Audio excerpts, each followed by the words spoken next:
Hello everyone, दी conceptual IAS stem programme के तहत science and take environment के advance classes को कंटिन्यू कर रहे हैं। जैसे कि आप सबको पता है, आपने इसके पहले वाला लेक्चर देख लिया होगा। अगर आपने नहीं देखा है तो उसे देख लीजिए। तो आज हम एनवायरनमेंट के कुछ इंपॉर्टेंट टॉपिक को कवर करेंगे, जिसमें नाइट्रोजन फिक्सेशन है। तो नाइट्रोजन फिक्सेशन से संबंधित यूपीएससी में क्वेश्चन बार बार आ रहा है, और उसमें जो लेवल होता है वो थोड़ा सा अलग होता है। इस वजह से हम नाइट्रोजन फिक्सेशन यहाँ पे थोड़ा अलग तरीके से करने वाले हैं। दूसरा जो हमारा टॉपिक है वो है राइनोसोरस के बारे में। राइनोसोरस के बारे में कहा जा रहा है कि क्योंकि द हिंदू की इसमें रिपोर्ट भी आ गई है कि राइनोसोरस जो है वो स्वेटिंग नहीं करते, मतलब उन्हें पसीना नहीं आ सकता। इस वजह से राइनोसोरस की जो पॉपुलेशन है वो वल्नरेबल हो रही है अपने ही इकोसिस्टम में, अपने ही बॉडी बिहेवियर के कारण। तो ये साइंटिफिक अपडेट्स के चलते हम लोग इन दो टॉपिक्स को डिटेल में कवर करेंगे। नॉर्मली हम एक दिन में कम से कम 3 से 4 टॉपिक कवर करने की कोशिश करते हैं, लेकिन चूंकि आज के टॉपिक थोड़े से इन डेप्थ और बड़े हैं, इस वजह से हम लोग 2 टॉपिक्स ही आज कवर कर रहे हैं। ठीक है? तो सबसे पहले नाइट्रोजन फिक्सेशन से संबंधित एक क्वेश्चन देखिए कि नाइट्रोजन फिक्सेशन किन-किन जीवों में, किन-किन मैकेनिज्म्स में होता है, कौन-कौन से माइक्रो ऑर्गेनिज्म इसमें इन्वॉल्व हो सकते हैं। Bacteria, archaea, termites and fungi. तो आप इस अगर आप जानकारी रखते हैं तो आप इसमें कमेंट करके इसका आंसर दे सकते हैं। खैर, आगे हम लोग बढ़ते हैं। देखो, एटमॉस्फेयर में नाइट्रोजन कितना है? आपको सभी को पता होगा कि एटमॉस्फेयर में नाइट्रोजन सबसे अधिक है, अराउंड 71%। लेकिन वो किस काम की है? क्योंकि जो एटमॉस्फेरिक नाइट्रोजन है, वो डाइनाइट्रोजन स्टेज में होती है। जैसे आपके लेज की चिप में जो नाइट्रोजन होती है, वो इनएक्टिव स्टेज में होती है। ऐसे नाइट्रोजन किसी पर्पज की या यूज की नहीं होती। तो जरूरत ये होती है कि इस डाई नाइट्रोजन को कन्वर्ट किया जाए किसी ऐसे कंपाउंड में जिसकी हेल्प से नाइट्रोजन को यूज में लाया जा सकता है। तो इसके लिए नाइट्रोजनेज एंजाइम्स की हेल्प से माइक्रो ऑर्गेनिज्म नेचुरल तरीके से या industrial conversion of nitrogen into nitrogenous compound हो सकता है, और वो नाइट्रोजनस कंपाउंड है अमोनिया। ठीक है? वो नाइट्रोजन कंपाउंड है अमोनिया। ये अमोनिया को बाद में आप किसी तीसरे चौथे यानी कि नाइट्राइट, नाइट्रेट, इनमें कन्वर्ट करके एक यूजफुल नाइट्रोजन आप बना सकते हैं। ठीक है? नाइट्रोजनस कंपाउंड आप बना सकते हैं। लेकिन ये पहली स्टेप है। एक बात याद रखना कि जितने नेचुरल कन्वर्जन ऑफ नाइट्रोजन होते हैं, उन सभी में नाइट्रोजनेस नामक एंजाइम या प्रोटीन कंपाउंड पाया जाता है। देखो, सारे एंजाइम प्रोटीन कंपाउंड होते हैं, इसलिए इन शब्दों पे कंफ्यूज नहीं होना है। जिसकी हेल्प से एयर में प्रेजेंट नाइट्रोजन को किसी इंडस्ट्रियल प्रोसेस में या एग्रीकल्चरल प्रोसेस में लाया जा सकता है। ठीक है? अदरवाइज जो एयर की आपके पास नाइट्रोजन है वो यूजलेस है। चलिए हम लोग कुछ और टॉपिक इसमें आगे बढ़ाएंगे। Nitrogen fixation is carried out naturally in soil micro organism.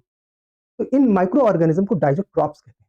क्यों? क्योंकि ये जो नाइट्रोजन एलिमेंट को कंपाउंड में कन्वर्ट करने की रिएक्शन है उसको हम बोलते हैं डाइजोट्रॉफिक रिएक्शन। तो इन कन्वर्जन करने वाले माइक्रो ऑर्गेनिज्म को बोलते हैं डाइजोट्रॉप्स।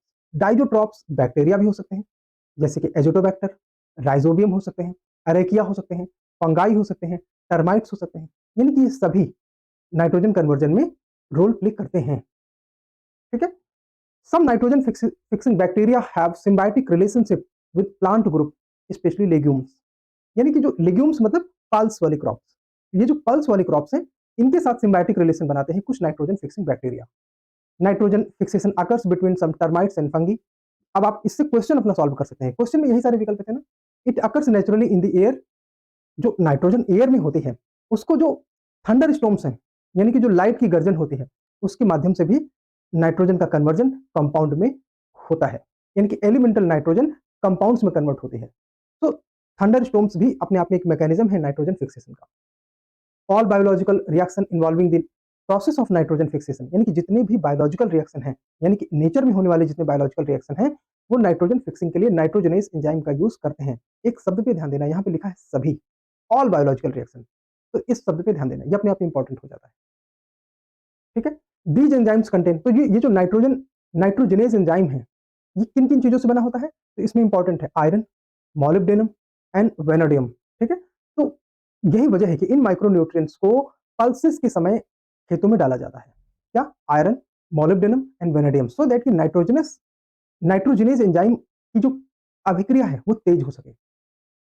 अच्छा, एक बात और यही रीजन है, अब आप एप्लीकेशन साथ में समझिए। यही रीजन है कि पल्स वाली क्रॉप्स के तुरंत बाद ये एडवाइस दिया जाता है फार्मर्स को कि आप इसके बाद वो क्रॉप करो जिन जिन क्रॉप्स को नाइट्रोजन की रिक्वायरमेंट है, जैसे कि व्हीट, जैसे कि पैरी या सम अदर क्रॉप। व्हाई? अगर आप ऐसी क्रॉप्स का प्रोडक्शन नहीं करोगी तो ये जो surplus production of nitrogen in your soil है, ये लीच आउट होकर पॉन्ड्स में, रिवर्स में चली जाएगी। और अगर पॉन्ड्स में ये नाइट्रोजन जाके स्टोर हो गई तो वहां पे ये यूट्रोफिकेशन करेगी। यूट्रोफिकेशन का मतलब ये होता है कि उस समय आपके तालाब में बहुत सारी हरिया ग्रीन कवर डेवलप हो जाएगी। ठीक है, चलो एक शब्द हमने देखा यहाँ पे कि nitrogen fixation bacteria have symbiotic relationship. ये सिम्बायोटिक रिलेशनशिप क्या है, ये समझने के लिए हमें थोड़ा सा कुछ चीजों में और ध्यान देना पड़ेगा। आपने अपने बेसिक्स में पढ़ा होगा कि स्पीसीज के, ऑर्गेनिजम्स के अपने अपने कई तरह के रिलेशन होते हैं। जैसे कि अब मान लो कि दो ऑर्गेनिज्म हैं, यानी कि दो ऑर्गेनिज्म हैं, ऑर्गेनिज्म वन, ऑर्गेनिज्म टू, और अगर मान लो ये कोई क्रिया करते हैं जिसमें बोथ बेनिफिटेड, यानी कि दोनों को लाभ होता है, तो वैसी कंडीशन में हम इसको बोलते हैं सिम्बायोटिक रिलेशंस, यानी कि सिम्बायोसिस हो रही है। ठीक है, इसको हम बोलेंगे सिम्बायोसिस। तो ये जो लेग्यूम्स के केस में है, इसमें जो नाइट्रोजन फिक्सेशन हो रहा है, तो इसमें इन बैक्टीरिया को अपना एक हैबिटेट मिल जाता है रूट नोडल्स में। इसके रूट नोडल्स में जो पल्स की क्रॉप्स हैं उसमें, और पल्स क्रॉप को यहाँ पे नाइट्रोजन मिलता है। तो ये जो दोनों प्रोसेस हैं, ये जो दोनों ऑर्गेनिज्म है, ये इस प्रोसेस में बेनिफिटेड होते हैं। अच्छा, इसकी हेल्प से हम एक और समझ सकते हैं। मान लो ये दो ऑर्गेनिज्म हैं, लेकिन एक को फायदा हो रहा है और दूसरे को लॉस हो रहा है। एक ऑर्गेनिज्म को फायदा हो रहा है, दूसरे ऑर्गेनिज्म को लॉस हो रहा है। ऐसी कंडीशन में हम इस रिएक्शन को, इस रिलेशन को बोलेंगे पैरासिटिज्म, यानी कि एक पैरासाइट का काम कर रहा है। जैसे आप अमर बेल को जानते हो, अमर बेल अगर नीम पे आ जाए, फैल जाए, तो वो नीम को दबाता है और उसकी एनर्जी को वो ऑब्जर्व करता है। ऐसी कंडीशन में अमर बेल को फायदा होता है और नीम को नुकसान होता है। एक और मान लो कि ऐसा कोई रिलेशन है जिसमें कि एक ऑर्गेनिज्म को फायदा होता है, एक ऑर्गेनिज्म को फायदा होता है और दूसरे ऑर्गेनिज्म को कोई नुकसान नहीं होता, मतलब कि यहाँ पे ये जीरो स्टेट है। ठीक है, कोई नुकसान नहीं होता, जीरो इंपैक्ट। तो ऐसे रिलेशन को हम बोलते हैं कॉमेंसनलिज्म। ठीक है, एक और कि मान लो एक ऑर्गेनिज्म को तो नुकसान होता है और दूसरे को कोई इंपैक्ट नहीं होता, या हम इसको एक काम करते हैं, लिख देते हैं नॉट अफेक्टेड, नॉट अफेक्टेड। तो क्योंकि एक ऑर्गेनिज्म को नुकसान हो रहा है, दूसरे को कोई फायदा नहीं हो रहा, तो ऐसे हम रिलेशन को बोलते हैं कॉमेंसनलिज्म।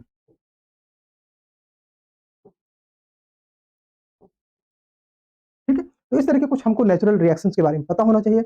इसके कुछ एग्जांपल आप देख सकते हैं, है ना। जैसे कि एक बड़ा कॉमन सा एग्जांपल है, आप देखते हैं कि एक बर्ड एक काऊ के बॉडी पे हमेशा ट्रैवल करता है, तो बर्ड को क्या मिलता है, काऊ की बॉडी में एक तो हैबिटेट मिलता है कुछ टाइम के लिए, दूसरा क्या मिलता है, उसके बॉडी के ऑर्गेनिज्म। तो वैसी कंडीशन में काऊ अनअफेक्टेड होता है और बर्ड को मिलता है, जैसे क्रो को आप देख सकते हैं, बर्ड को मिलता है फूड। तो बर्ड बेनिफिटेड है, काऊ नॉट अफेक्टेड है, तो ऐसे रिलेशन को हम बोलते हैं कॉमेंसनलिज्म। अब आप इसी तरह के अपने से कई रिलेशन निकाल सकते हैं। सिम्बायोसिस हम उस रिलेशन को कहते हैं जिसमें दोनों ऑर्गेनिज्म बेनिफिट में होते हैं। ठीक है, तो उसे हम सिम्बायोसिस कहते हैं, सिम्बायोटिक रिलेशनशिप। तो ये जो नाइट्रोजन फिक्सिंग प्रक्रिया है पल्स के रूट नोड्यूल्स में, ये अपने आप में एक सिम्बायोटिक रिलेशन है। ये हमको यहाँ से इस तरह से समझ में आता है। अच्छा, कुछ इसी तरह के बैकग्राउंड और आप जो आप पढ़ते आए हैं अभी तक, उस कमेंट के माध्यम से आप बता सकते हैं क्या कि किस तरह के रिलेशंस आप और जानते हैं इनके अलावा। ठीक है, इनकेस अगर आप जानते हैं तो आप बता सकते हैं। हम थे नाइट्रोजनेज में, नाइट्रोजनेज एंजाइम जो है वो बना होता है आयरन का, मॉलिब्डेनम का, वेनाडियम का। ये तीन चीजें आपको साथ में नोट कर लेनी चाहिए अपने नोट्स में। आइए और देखते हैं। हमारे सामने एक रिएक्शन है जिसमें इसे आप एटमॉस्फेरिक नाइट्रोजन के तौर पर देखिए।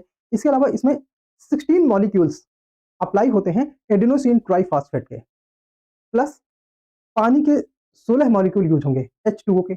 इसके अलावा ये 8 इलेक्ट्रॉन्स को रिसीव करता है, दैट्स वाई यहाँ पे चार्ज माइनस आता है। एंड हाइड्रोजन हाइड्रोजन के 8 एटम्स को लूज करता है, जिसकी वजह से यहाँ पे चार्ज प्लस में आता है।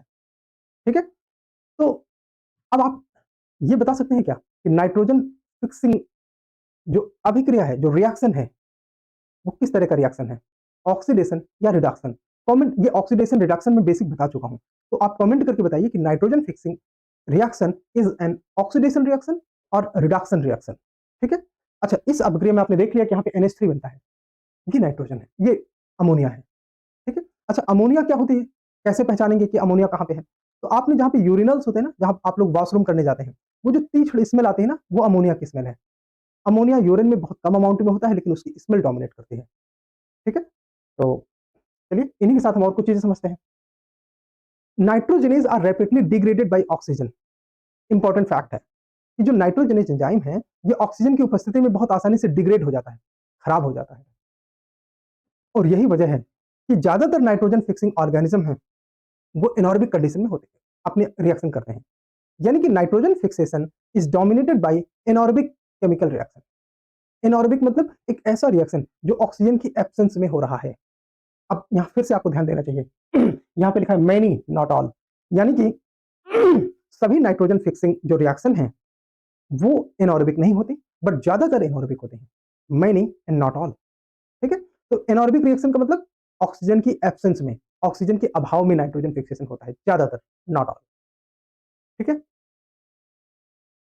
Anaerobic condition respiring to draw down oxygen level so that कि ऑक्सीजन लेवल यहाँ पे कम हो सके, जितना कम से कम, जीरो है तो भी ठीक है, और binding the oxygen with protein such as haemoglobin. ठीक है, तो इस तरह से नाइट्रोजन की अभिक्रिया आगे बढ़ती है। एनॉर्बिक कंडीशन में नाइट्रोजन फिक्सिंग ज्यादा हेल्दी तरीके से होता है। अच्छा, इसमें कौन कौन से माइक्रो ऑर्गेनिज्म इन्वॉल्व होते हैं? यूपीएससी ने यहाँ से कम से कम लास्ट 10 ईयर में 4 से 5 क्वेश्चन, 4 क्वेश्चन तो कम से कम पूछा है डायरेक्ट, जो कि आपको इसी से अभी मिल जाएगा साथ साथ में। अब आपको याद कैसे होगा, उसके लिए आप विजुअल्स पर ध्यान देना, चित्रों पर ध्यान देना। ठीक है, तो डाइजोट्रॉप्स क्या हो गए? जो नाइट्रोजन फिक्सिंग ऑर्गेनिज्म है उनको हम डाइजोट्रॉप्स कहते हैं। तो diazotrophs are wide spread within the domain of bacteria. तो डाइजोट्रॉप्स यानी कि नाइट्रोजन फिक्सिंग ऑर्गेनिज्म, ये इनमें बहुत सारे बैक्टीरिया हैं। कौन कौन से बैक्टीरिया हैं? जैसे साइनोबैक्टीरिया, ग्रीन सल्फर बैक्टीरिया। तो आपने ये जो ग्रीन कलर का देखा, ये है साइनोबैक्टीरिया। ठीक है, ध्यान से देखिए तो समझ में आ जाएगा, जूम करके देखेंगे तो और अच्छे से आपको दिखाई देगा। इसके साइड में ये जो आपको दिखाई दे रहा है पीछे, ये है ग्रीन सल्फर बैक्टीरिया। ठीक है, दूसरा, तीसरा है पर्पल सल्फर बैक्टीरिया। ये जो आपको तीसरा दिखाई रहा है, ये है पर्पल सल्फर बैक्टीरिया। ठीक है, तो ये सारे नाइट्रोजन फिक्सिंग ऑर्गेनिज्म है। इसके बगल में आपको और जो दिखाई दे रहा है, ये है एजिटोबैक्टर, एंड ये रूट नोड्यूल्स में आपको जो गांठें दिखाई दे रही हैं, ये है राइजोबियम। ठीक है, और इसके बगल में जो आपको एक और दिख रहा है, रूट नोड्यूल्स में गांठ के जैसा ही दूसरा स्ट्रक्चर है, रेसेदार, ये है फ्रैंकिया। तो ये सभी बैक्टीरिया हैं, ये सभी नाइट्रोजन फिक्सेशन का काम करते हैं। ठीक है, और आगे समझते हैं। Several obligately anaerobic bacteria fix nitrogen including many, again not all. तो many clostridium, some archaea such as, तो कुछ क्लॉस्ट्रीडियम और कुछ एरेकिया जैसे कि मेथनोसरसीना एसिटिवोरॉन्स फिक्स नाइट्रोजन। तो ये अरेकिया तक अगर आप जानते हैं तो आपका काम हो जाएगा। ये नाम अगर आपने नहीं भी याद है तो कोई बात नहीं, एक बार आंख से गुजर जाता है ना तो पता होता है कि हाँ इस तरह की चीजें नाइट्रोजन फिक्स करते हैं कि नहीं। एग्जाम में एलिमिनेट करने के लिए अगर यूपीएससी ने पेपर को टफ बनाने की कोशिश की तो ये इस तरह के नाम डाल सकता है। तो एसिटोबोरॉन्स अगर आपने उस समय क्लिक कर गया तो आपका हो जाएगा। क्योंकि यूपीएससी डे बाय डे ज्यादा साइंटिफिक हो रहा है, आईएफएस का एग्जाम जुड़ जाने के कारण चीजें और साइंटिफिक हो रही हैं, इसलिए आपको अपने पढ़ने के तरीकों को चेंज करना चाहिए। और इसीलिए जैसा कि हमारे मेंटरशिप प्रोग्राम से पहले भी कई सिलेक्शन हो चुके हैं और उन बच्चों के सिलेक्शन हुए जिनको अपने आप में ये कॉन्फिडेंस नहीं था कि उनको यूपीएससी में मौका मिलेगा। तो आप भी हमारे मेंटरशिप प्रोग्राम का हिस्सा बनिए। उसके लिए दिए गए डिस्क्रिप्शन में नंबर्स पे आप बात कर सकते हैं, व्हाट्सएप चैट कर सकते हैं, या उसके नीचे हमारा एप्लीकेशन दिया हुआ है, आप उसको डाउनलोड कर लीजिए। उसके नीचे हमारे पास टेस्ट सीरीज का प्रोग्राम भी दिया हुआ है, 100 टेस्ट पेपर का, आप उनको भी डाउनलोड करके देख सकते हैं। कई सारे टेस्ट पेपर हमारे एप्लीकेशन में फ्री है। हमारे एप्लीकेशन का नाम है दी कॉन्सेप्चुअल आईएएस। यहाँ पे अगर आप देखेंगे तो इसको आप क्लिक करेंगे तो सीधे दी कॉन्सेप्चुअल आईएएस का एप्लीकेशन ओपन होगा और उस एप्लीकेशन के माध्यम से आप अपनी प्रिपरेशन को आगे बढ़ा सकते हैं। ठीक है, इसमें मॉड्यूल्स होते हैं, टेस्ट सीरीज होते हैं, प्री के, मेंस के। हमारे वर्क का जो तरीका है वो ज्यादा साइंटिफिक है, ज्यादा इन डेप्थ है, ऊपर ऊपर सैलो स्टडी यहाँ पे नहीं होती। तो कृपया अगर आप बिगिनर्स हैं तो एक बात को इंश्योर करें कि आप पर्याप्त समय देने के लिए तैयार है कि नहीं, या आप सच में सीरियस हैं कि नहीं यूपीएससी निकालने के लिए, या बस ये कि हाँ आप सभी लोग तैयारी कर रहे हैं इसलिए आप तैयारी कर रहे हैं। अगर आप सिलेक्शन लेने के लिए तैयारी करना चाहते हैं तो दी कॉन्सेप्चुअल क्लासेस नाम का एप्लीकेशन आप गूगल प्ले स्टोर से डाउनलोड करिए और अपनी प्रिपरेशन को थोड़ा सही करिए। ठीक है, चलिए बात करते हैं। हाँ, हम बात कर रहे थे कि कुछ अरेकिया भी हैं जो नाइट्रोजन फिक्सेशन का काम करते हैं। ठीक है, इसके अलावा रूट न्यूड्यूल सिम्बायोसिस के एग्जाम्पल क्या है? तो रूट न्यूड्यूल सिम्बायोसिस का जो एग्जाम्पल हमने थोड़ी देर पहले देखा वो लेग्यूम फैमिली का है। सच एस, अब देखो ये आपके लिए सब नया है, अब तक आपने ये सब कहीं नहीं पढ़ा होगा, आई गारंटी। आप चेक करो अगर ये आपको नहीं पढ़ा होगा। लेकिन यूपीएससी ने एक क्वेश्चन यहां से भी पूछा है, क्वेश्चन सिंपल था लेकिन उनके लिए कठिन था जिन्होंने फंडामेंटल्स ऑफ नाइट्रोजन फिक्सेशन नहीं पढ़ा। जैसे कि, तो लेग्यूम फैमिली के केस में जो नाइट्रोजन फिक्सेशन का उदाहरण है वो है कोडजू में, क्लोवर में, सोयाबीन में, अल्फा अल्फा में, लुपिन में, पीनट में, रूइबॉस में। They contain symbiotic rhizobia bacterium, जिसको आप राइजोबियम कहते हैं। ठीक है, within the nodules of their root system. पेड़ की जो जड़ होती है, जड़ों में छोटे छोटे गांठें होती हैं। अभी हमने आपको राइजोबियम का सिम्बायोटिक रिलेशन दिखाया चित्र के माध्यम से, वहां पे आपने इसको नोट किया, नहीं नोट किया तो दोबारा आप बैक करके देख सकते हैं। अच्छा एक बात, आप लोग पूछते हैं क्या इन लेक्चर्स का नोट्स बनाने की ज़रूरत है? 2 तरीके हैं पढ़ने के, दोनों में क्या एफिशिएंट है ये पर्सन टू पर्सन डिपेंड करता है। हो सकता है कि आपको ये लेक्चर के साथ नोट्स बनाना आसान लगे, कुछ बच्चों को लगता है कि हम नोट्स नहीं बनाएँगे, इसी को 2 बार देख लेंगे, दोबारा इसे रिवीजन करने के लिए देख लेंगे, काम हो जाएगा। तो मैं ये बताना चाहता हूँ कि अगर आप नोट्स बनाना चाहते हैं, कोई बात नहीं, आप नोट्स बनाइए, क्लास के साथ में नोट्स बनाइए। अगर आप नोट्स नहीं बनाना चाहते, आप पे सुनना ज़्यादा काम करता है, ऐसा है, आपकी आँख की तुलना में आपका कान 3 गुना ज़्यादा अटेंटिव होता है, इसलिए कई बच्चों में सुनना ज़्यादा काम करता है। तो अगर आप सुनकर ये ज़्यादा अच्छा याद कर सकते हैं, तैयार कर सकते हैं, तो आप इसको दोबारा 2x में या 1.5x में भी सुन सकते हैं, ठीक है? लेकिन इन चीज़ों को एक बार ध्यान दे लेंगे तो आपका काम हो जाएगा। तो सिम्बायोटिक रिलेशन यानी कि राइज़ोबियम का जो एग्ज़ाम्पल है, वो कॉर्डज़ो में है, क्लोवर में है, सोयाबीन, अल्फ़ाल्फ़ा, लुपिन, पीनट, इसके अलावा आप जो दालें जानते हैं, वो सभी इस कैटेगरी में आएँगे। अच्छा, अगेन सारे नाइट्रोजन फिक्सेशन लेग्यूमिनस क्रॉप्स में ही नहीं होते, कुछ नॉन लेग्यूमिनस क्रॉप्स में भी नाइट्रोजन फिक्सेशन होता है। जैसे कि the ability to fix nitrogen in the nodules is present in actinorhizal plant. Actinorhizal plant का मतलब जो राइज़ोबिया के केस में नहीं होता, मतलब कि ये राइज़ोबिया से अलग नाइट्रोजन फिक्सेशन है। इसमें एल्डर का उदाहरण यूपीएससी ने पूछा है पहले, कि नाइट्रोजन फिक्सेशन किन-किन क्रॉप्स में होता है, यहाँ पीछे लिखा हुआ है एल्डर और ये यूपीएससी ने पूछा है। ठीक है? अगला नाम आप याद रखिए बेबेरी का। बेबेरी में भी नाइट्रोजन फिक्सेशन होता है और ये लेग्यूमिनस क्रॉप्स नहीं है। ठीक है? और इनमें किसकी हेल्प ली जाती है? तो फ्रैंकिया बैक्टीरिया का। फ्रैंकिया बैक्टीरिया का भी हमने ऊपर उदाहरण आपको दिखाया। इन केस आप भूल गए होंगे तो आप उसे भी बैक करके देख सकते हैं। फ्रैंकिया बैक्टीरिया इसमें इंपॉर्टेंट रोल प्ले करता है। चलिए आगे बढ़ेंगे। अब ऐसे कितने एग्जाम्पल याद किए जाएँ? इंपॉर्टेंट हम यहाँ पे दे रहे हैं। साथ में हम हिंट भी करेंगे कि कहाँ पे आपको ध्यान देना है। ठीक है?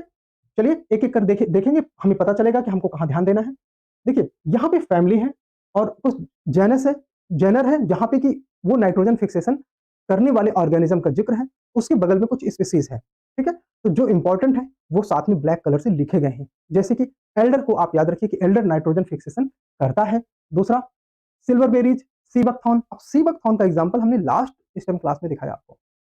सॉरी टेस्ट सीरीज़ वाली क्लास में हमने दिखाया कि सी बकथॉर्न क्या होते हैं। ये बेसिकली बेरीज़ होती हैं, बेरी, है ना? जो आप बेर जानते हो ना, वही छोटी-छोटी बेरीज़ होते हैं और ये बहुत स्टैमिना देते हैं। ठीक है? स्टैमिना बूस्ट करने के लिए बेरीज़ बहुत इंपॉर्टेंट है। सी बकथॉर्न, इसके अलावा silver berries, buffalo berries, sweet fern, baby berries, sea grasses, ये सभी नाइट्रोजन फिक्सेशन का काम करते हैं। ठीक है? इसके अलावा mine mountain mahoganies, mountain miseries, इसके अलावा कवानिया यानी कि bitter brushes and cliff roses, ये सब माउंटेन की स्पीशीज़ हैं। ये सभी नाइट्रोजन फिक्सेशन का काम करते हैं। अगर आपने इतना थोड़ा-सा देख देख लिया, तो आपका काम हो जाएगा। अच्छा, इनके बारे में जो साइंटिफिक इन्फॉर्मेशन है, मैं अभी तो नहीं रिकमेंड कर रहा हूँ कि आपको इनको पढ़ना चाहिए। लेकिन अगर यूपीएससी ने 2024 वाले प्रीलिम्स में इस लेवल का साइंस पूछा, तो अगली बार वाले बच्चे, 2025 वाले बच्चे, आपको ध्यान देना पड़ेगा कि फिर आपको ये गहराई में और पढ़ना पड़ेगा। खैर, तब हम कुछ इसके लिए स्ट्रैटेजी लेके आएँगे कि कुछ इंपॉर्टेंट ऑर्गेनिज़्म कौन से हैं जो बराबर न्यूज़ में रहते हैं, तो उनके बारे में हम पढ़ाई करेंगे। ठीक है? अच्छा, इंडस्ट्रियल प्रोसेस में आपको याद होना चाहिए कि जो हैवर प्रोसेस है, वो नाइट्रोजन फिक्स करने के लिए है। अगर आपने इतना याद रखा, तो आपका काम हो जाएगा। हैवर प्रोसेस, ये नाम बहुत इंपॉर्टेंट है कि हैवर प्रोसेस से नाइट्रोजन फिक्स किया जाता है, यानी कि नाइट्रोजन के एलिमेंटल नाइट्रोजन को कंपाउंड अमोनिया में कन्वर्ट किया जाता है, हैवर प्रोसेस से। अब हैवर प्रोसेस के बारे में अगर यूपीएससी क्वेश्चन पूछता है, तो 2 बातों में क्वेश्चन पूछ सकता है। ये कि ये लो प्रेशर एक्टिविटी है या हाई प्रेशर रिएक्शन है? लो प्रेशर रिएक्शन या हाई प्रेशर रिएक्शन? तो this is a high pressure reaction, ठीक है? जिसमें अराउंड 200 एटीएम्स इन्वॉल्व होते हैं। इसके अलावा हाई टेम्परेचर पे काम होता है, जिसमें कि अराउंड 400 डिग्री का टेम्परेचर अप्लाई होता है, ठीक है? तो इस तरह से ये high pressure and high temperature reaction है। इस प्रोसेस से नेचुरल गैस हाइड्रोजन सोर्स के तौर पर, एयर नाइट्रोजन सोर्स के तौर पर लिया जाता है। अब नेचुरल गैस जो आप अपने नॉर्मल लाइफ में जानते हो गाड़ियाँ चलाने के लिए इस्तेमाल होती है, वही। नेचुरल गैस से हाइड्रोजन निकाला जाता है और एयर से नाइट्रोजन निकाला जाता है और इस तरह से अमोनिया में उसे कन्वर्ट किया जाता है। अमोनिया एक फंडामेंटल कंपाउंड तैयार होता है, जिसको कि हम आगे फर्टिलाइजर्स में बनाने में इस्तेमाल करते हैं, तब हम अमोनिया को नाइट्रेट में कन्वर्ट करते हैं। एक्सप्लोसिव यानी कि जो विस्फोटक होते हैं, वो बनाने में अमोनिया का इस्तेमाल होता है। अगर आपने अ, अभी एक केस हुआ था आई थिंक दमास्कस में, जहाँ पे कि मुझे एग्ज़ैक्टली याद नहीं आ रहा, ऐसे ही एक कोई शहर है, आप क्लिक करके देखेंगे, इराक में शायद है वो जगह, जहाँ पे कि यूरिया स्टोर थे और वहाँ पे ब्लास्ट हो गया। क्यों ब्लास्ट हुआ? Because ammonia ammonia is potent to become explosive, ठीक है? विस्फोटक बनने के लिए काबिल है। इसके अलावा इसके और कई सारे यूजेज़ हैं, वो हमको पता होना चाहिए। अब जब चूँकि हमने इतना समझ लिया, तो अब आपको एक लिंक मैं साथ में बता देता हूँ। जो हमारे यहाँ सब्सिडाइज़्ड यूरिया है ना, इसका यूज बहुत सारी इंडस्ट्रियल एक्टिविटीज में किया जाता है, बिकॉज सब्सिडाइज्ड यूरिया सस्ती पड़ती है for the source of ammonia, ammonia बनाने के लिए या अमोनिया उससे एक्सट्रैक्ट करने के लिए, और फिर उससे हम दूसरे कंपाउंड और बना सकते हैं और उसे दूसरे यूजेस में ले सकते हैं, जैसे पेस्टिसाइड बनाने में, या जो फैक्ट्रियां हैं वो एक्सप्लोसिव बनाने में इस्तेमाल कर सकते हैं। तो वो चूंकि सब्सिडाइज्ड यूरिया कई गुना सस्ते हैं, यानी कि जिसका असली प्राइस 500 होना चाहिए वो हमारे यहाँ करीब करीब 250 रुपए की पड़ती है। इस वजह से इस यूरिया की जमाखोरी होती है, इस यूरिया की कालाबाजारी भी होती है। ठीक है, आइए और देखते हैं। अच्छा, अगला टॉपिक हमारा है राइनोसेरॉस के बारे में। तो अगेन एक क्वेश्चन देख लेते हैं, कंसीडर द फॉलोइंग। अच्छा, ऊपर वाले क्वेश्चन में चूंकि सारे स्टेटमेंट सही हैं तो अब हमने सारे अप्लाई होते हैं, तो हमको पता है कि सारे नाइट्रोजन फिक्सेशन है। So you got the answer और नॉट? हाँ, हम अगली बात कर रहे हैं राइनोसेरॉस के बारे में। देखिए, राइनोसेरॉस एक इंपॉर्टेंट की स्टोन स्पीसीज है, इसलिए अब चूंकि इसके बारे में आर्टिकल्स भी हैं तो ये हमारे ख्याल से इंपॉर्टेंट है, तो इसको हमें डिटेल में कवर करना है। कितना डिटेल में आप पता चलेगा। पहले क्वेश्चन देखते हैं, consider the following statement regarding rhinoceros. Greater one horn rhinoceros are native to Indian subcontinent, यानी कि जो वन हॉर्न राइनो है ये इंडियन सब कॉन्टिनेंट का नेटिव है। चेक करेंगे, Indian rhinoceros is a largely friendly animal and lives in group. जो भारतीय राइनोसेरस है वो एक दोस्ताना एनिमल है, यानी कि दोस्त बनाता है और समूह में रहता है। इसे भी चेक करना चाहिए, जो हम आगे लेक्चर आगे बढ़ाएंगे तो आपको ही पता चलेगा। Female give birth to multiple calves after gestation of 15.7 month. ये जो फीमेल होती है ये एक साथ कई बछड़ों को जन्म देती है। ठीक है, और इसका जो जेस्टेशन पीरियड है, जेस्टेशन पीरियड का मतलब वो पीरियड होता है जो प्रेगनेंसी का की अवधि है, ड्यूरेशन है, तो वो 15.7 महीने है। चेक करेंगे अभी।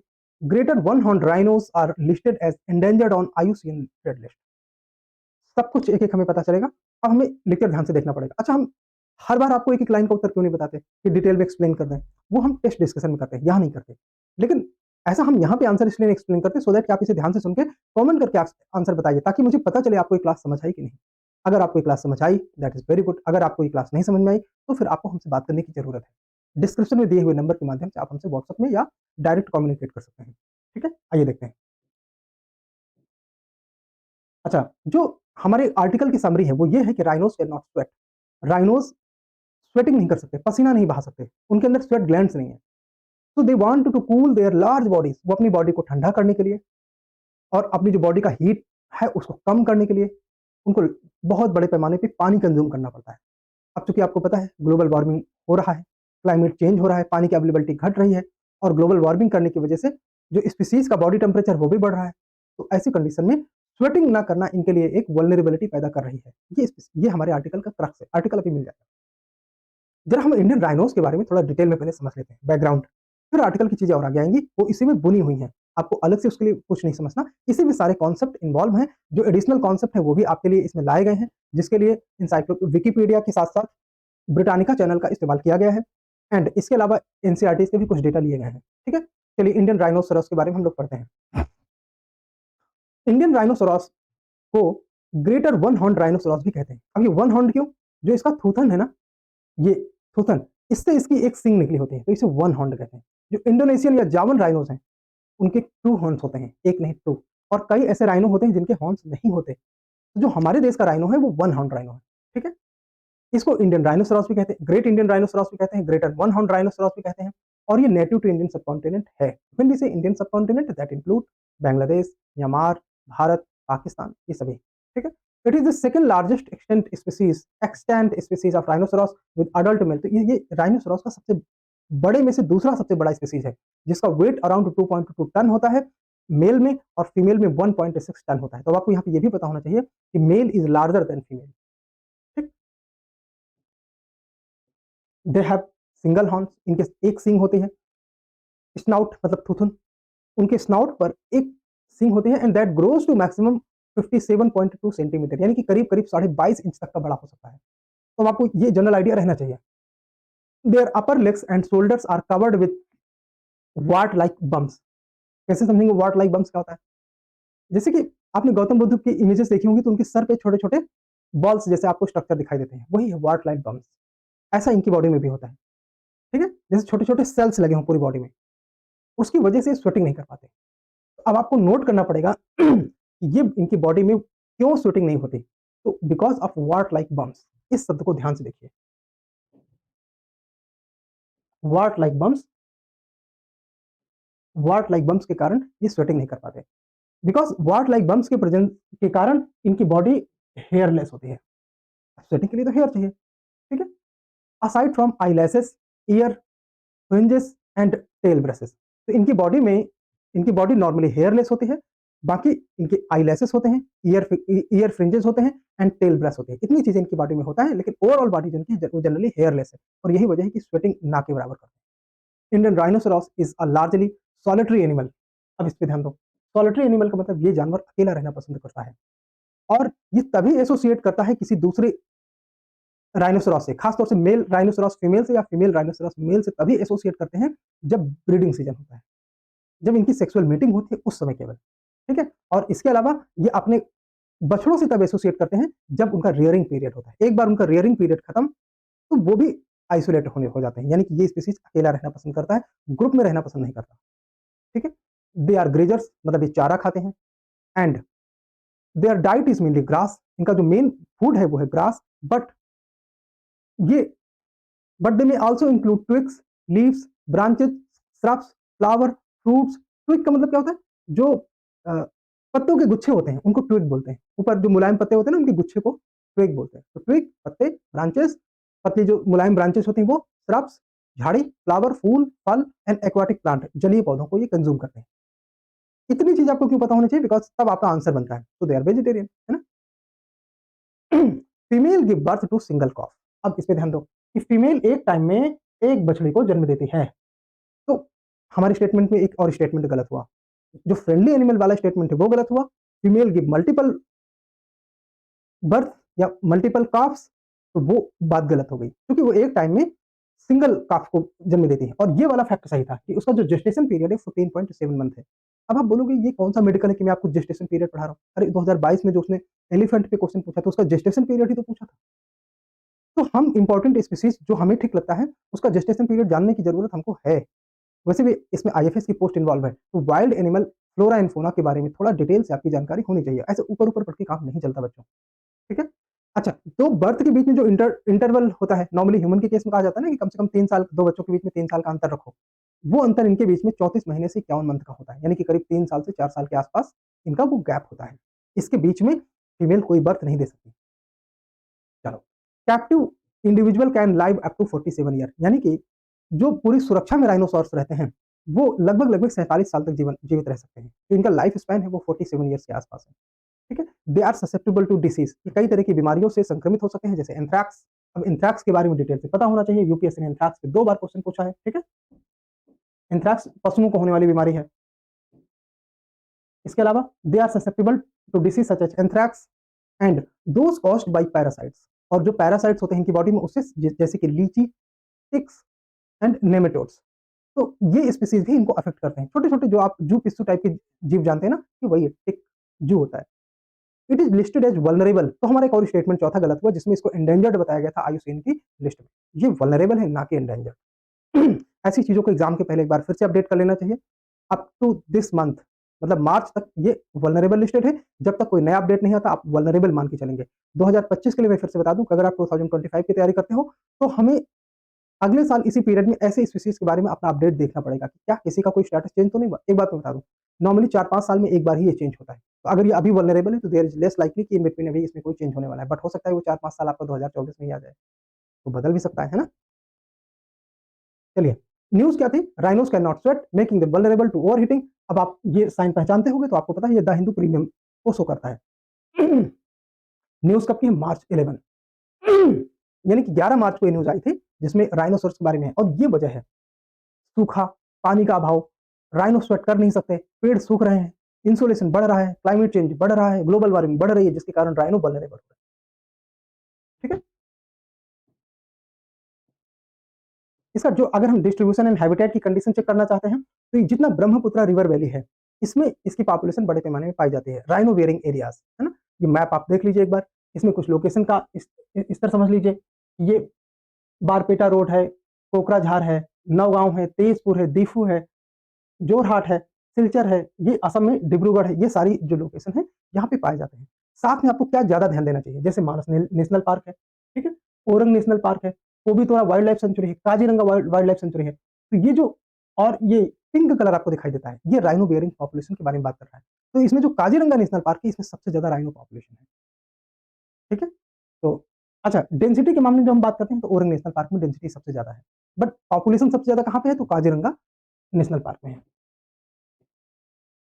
चलिए कुछ और बैकग्राउंड समझते हैं। Indian rhinos once regarded across Indus Ganga Brahmaputra river, यानी कि ऐतिहासिक तौर पर अगर हम बात करें तो भारतीय गैंडे यानी कि राइनोसोरस जो हैं वो इंडस यानी कि पाकिस्तान में, गंगा यानी कि नॉर्थ इंडिया में, ब्रह्मपुत्र यानी कि नॉर्थ ईस्ट इंडिया में, इतने पूरे एरिया में पाए जाते थे। अब लेकिन ऐसा नहीं है, उसके पहले ये म्यांमार, साउथ चाइना सी और इंडो चाइना रीजन में भी पाए जाते थे। लेकिन अब कुछ सिचुएशन चेंज है। Indian rhinos were frequently seen in the narrow plains of Manas river, royal Manas national park in Bhutan. इन स्थानों पर भी ये बड़े पैमाने में देखे जाते थे। Rhinos, there is not a permanent rhino population in Bhutan. Bhutan में अब परमानेंट राइनो पॉपुलेशन नहीं है, बट स्मॉल राइनो पॉपुलेशन है जो कि मानस नेशनल पार्क और बक्सा टाइगर रिजर्व इन स्थानों पर ट्रैवल करती है। क्योंकि मानस नेशनल पार्क भूटान और इंडिया दोनों जगह है, वहां पे भी एक मानस नेशनल पार्क है और इंडिया में भी। तो ये जो राइनो पॉपुलेशन है मोस्टली इंडिया में ये परमानेंट रिसाइड करती है, लेकिन घूमते घामते भूटान तक भी जाती है। दैट्स व्हाई वी से भूटान में भी राइनोसोरस की पॉपुलेशन होती है। ठीक है, बट परमानेंट नहीं है, ये ध्यान रखना। इंडिया में मानस नेशनल पार्क और बक्सा टाइगर रिजर्व भी अपनी लिस्ट में आप डाल दीजिए। In India there are around 2885 individuals in Assam, यानी कि असम में 2885 राइनोसोरसिस की पॉपुलेशन है। अब यहां से आप स्टेट वाइज नोट कर लो अपने उसमें कि कहां सबसे ज्यादा है, नंबर 2 पर कहां है, नंबर 3 पर कहां है, तो वो आपका एक क्वेश्चन सॉल्व करेगा यूपीएससी में। ठीक है, तो असम में अकेले कितना है, 2885 इंडिविजुअल, जिसमें अकेले काजीरंगा में 2613 इंडिविजुअल हैं राइनोसोरस के। जैसे मैंने बताया था कि काजीरंगा में मोस्टली राइनोसोरस है इंडिया के। Around 85% of the Assam population lives in Kaziranga national park. ठीक है, करीब 125 औरंग नेशनल पार्क में है, 107 पोबितोरा वाइल्ड लाइफ सेंचुरी में है, 40 मानस नेशनल पार्क में है। ठीक, इसके अलावा वेस्ट बंगाल में 339 इंडिविजुअल है राइनोसोरस, यानी कि सबसे ज्यादा असम में है, इसके बाद वेस्ट बंगाल में है। कितने, 339, जिसमें कि 287 वो जल्दापारा नेशनल पार्क में है, 52 गोरुमारा नेशनल पार्क में है। तो साथ में आपका ये तैयार हो रहा है कि नहीं कि कौन सा नेशनल पार्क का कौन सा वाइल्ड लाइफ सेंचुरी किस स्टेट में है ना, तैयार हो रहा है ना। आसपास कौन सी नदी है, अपने आप कनेक्ट कर सकते हो। और तो हमने देखा कि बंगाल में इसकी पॉपुलेशन कितनी है, 339, इसमें 287 जल्दापारा नेशनल पार्क में, 52 यानी कि 52 गोरुमारा नेशनल पार्क में है, और केवल 38 individual Dudhwa national park Uttar Pradesh में है। दुधवा नेशनल पार्क कहाँ है, पीलीभीत डिस्ट्रिक्ट में, पीलीभीत डिस्ट्रिक्ट ऑफ उत्तर प्रदेश, बरेली के आसपास का रीजन है। ठीक है, तो ये तराई वाला एरिया उत्तराखंड से लगा हुआ, यहाँ दुधवा नेशनल पार्क है। तो लोकेशन पता चले, साथ में आपको ये पता चलना चाहिए यहाँ पर राइनो की पॉपुलेशन है कितने, 38। तो सबसे ज्यादा असम में, दूसरे नंबर पे वेस्ट बंगाल, तीसरे नंबर पे यूपी राइनो पॉपुलेशन के मामले में। ठीक है, Nepal had 648 Indian rhinos lying in Parsa national park. क्योंकि नेपाल और भूटान का डेटा हमारे एग्जाम में पूछा जाता है, इसलिए हमें पता होना चाहिए कि नेपाल में कितने हैं, 645। नंबर नहीं याद रखना, बट आपको ये लगभग पता होना चाहिए कि अप्रोक्सीमेट कितने हैं। अगर ये आ जाए कि असम में 1 लाख राइनो पॉपुलेशन है, तो आपको ये कैसे पता कि वो गलत है। तब पता, अगर आपको पता है कि हाँ कुछ 3000 के आसपास थे, 2800 के आसपास थे, सही है। अगर ये आ जाए काजीरंगा में 500 राइनो होते हैं, तो गलत है। कैसे पता गलत है, तो आपको लगभग ये तो पता होना चाहिए कि हाँ यहाँ पे करीब 2600, 2500, 2800 कुछ इस तरह का नंबर याद होगा ना, तो भी ठीक है। यूपीएससी एग्जैक्ट नंबर पे नहीं खेलती, अप्रॉक्स नंबर पर खेलती है, आप फैक्ट से भाग नहीं सकते। ठीक है, तो नेपाल में 648 अराउंड, आप 600 700 कुछ ऐसा भी दिमाग में रखोगे तो काम चलेगा। 645 इंडियन राइनोस है नेपाल में। कहाँ कहाँ, तो वो नेशनल पार्क के नाम याद रखो, सो दैट कि तुमको पता हो कि ये नेशनल पार्क नेपाल में होते हैं, जैसे कि पारसा नेशनल पार्क, चितवन नेशनल पार्क, बारदिया नेशनल पार्क और Shukla Phanta, Shukla Phanta wild life sanctuary. इन स्थानों पर नेपाल में राइनोसेरॉस पाए जाते हैं। चलो इनके बिहेवियर के बारे में, आजकल यूपीएससी का फेवरेट एरिया है बिहेवियर। ये रेगुलरली नहाते हैं, ठीक, ये अपनी स्किन को फोल्ड कर लेते हैं वाटर ट्रैप करने के लिए, सो दैट की बॉडी थोड़ी ठंडी हो जाए। ऐसे स्किन है ना, अब ऐसे फोल्ड कर लोगे तो बॉडी, आप पानी आपके एरिया में आके टैप हो गया, तो उस पानी के माध्यम से अपनी बॉडी को कूल करते हैं। ठीक है, इसके अलावा दे आर एक्सीलेंट स्विमर्स, ये तैर सकते हैं। तो पता होना चाहिए ना कि आप दिमाग लगाओ कि अच्छा बाढ़ आ गई थी, रानू मर कैसे गया, अगर वो तैर तैर सकते हैं, यस ये वो तैर सकते हैं, लेकिन एक सीमा है ना। चलो, they are excellent swimmers, they can run at speed of 55 kilometre per hour, यानी कि इंसान से कई गुना तेज दौड़ सकते हैं। चीता से थोड़ा कम, चीता 70 किलोमीटर पर आवर तक दौड़ सकता है, राइनोसेरॉस 55 किलोमीटर पर आवर तक दौड़ सकते हैं, जो कि बहुत तेज होता है। ठीक है, लेकिन शॉर्ट पीरियड के लिए थक जाते हैं, बड़ा शरीर इसलिए। They have excellent sense of hearing and smell, ये बहुत अच्छा इनके पास सेंस होता है सुनने का, और ये स्मेल बहुत अच्छे तरीके से करते हैं। ठीक है, बट इनकी आई साइट थोड़ी वीक होती है, they have poor eyesight. Important है बॉडी बिहेवियर, याद रखना, यूपीएससी एनिमल्स की बॉडी बिहेवियर इसमें पूछ रही है। ठीक है, और देखते हैं Indian rhinos form a variety of social groupings. ये सोशल ग्रुपिंग्स फॉर्म करते हैं। Bulls are generally solitary. जो मेल राइनो है वो अकेला रहता है, except during meeting and fighting. जब वो मीटिंग एंड फाइटिंग करते हैं तब वो ग्रुप में होते हैं, अन्यथा अकेला रहना पसंद करता है। तो फ्रेंडली एनिमल नहीं कह सकते इसे, सॉलिटरी ही कहेंगे। लेकिन इनकी जो काउस हैं, यानी कि जो फीमेल राइनो है, वो भी लार्जली सॉलिटरी हैं, ठीक है। लेकिन जब कॉप्स होते हैं, जब बछड़े होते हैं, तब वो सॉलिटरी नहीं है, ठीक। जब मीटिंग करना हुआ, सेक्सुअल रिलेशन बनाना होता है, तब ये सोशल ग्रुपिंग करते हैं। अंतर इन शब्दों पे ध्यान रखना। चलिए, Indian rhinoceros is one of the motive of Pashupati seal. Ancient history में आ गया, ठीक है। इंडस वैली सिविलाइजेशन के समय जो पशुपति सील है उसमें राइनोसेरॉस को दिखाया गया है। अब इंडस वैली सिविलाइजेशन कहाँ की है? वर्तमान western India and some part of Pakistan. तो ऐसी कंडीशन में वहां राइनो रहा होगा तभी ना, अब तो नहीं पाया जाता। दिमाग लगाने की जरूरत है। एंड मेनी टेराकोटा फिगर्स, इसके अलावा टेराकोटा फिगर्स में भी राइनो को दिखाया गया था। That were excavated at archaeological site of Indus valley civilization. The rhino sutras, rhinoceros sutras is an early text of Buddhist tradition. यानी कि बुद्धिस्ट ट्रेडिशन में भी राइनोसेरस सूत्रास के बारे में जिक्र है। इसके अलावा ये गांधारन बुद्धिस्ट टेक्स्ट, पाली कैनन, इन सब में भी राइनो का जिक्र हुआ है। ये मैं क्यों बता रहा हूँ? बिकॉज यूपीएससी एंशिएंट हिस्ट्री को कब एनवायरनमेंट से मिक्स कर दे आप नहीं जानते, ठीक है। इसके अलावा संस्कृत टेक्स्ट महावस्तु में इसका जिक्र है। Thank you so much for watching the concept.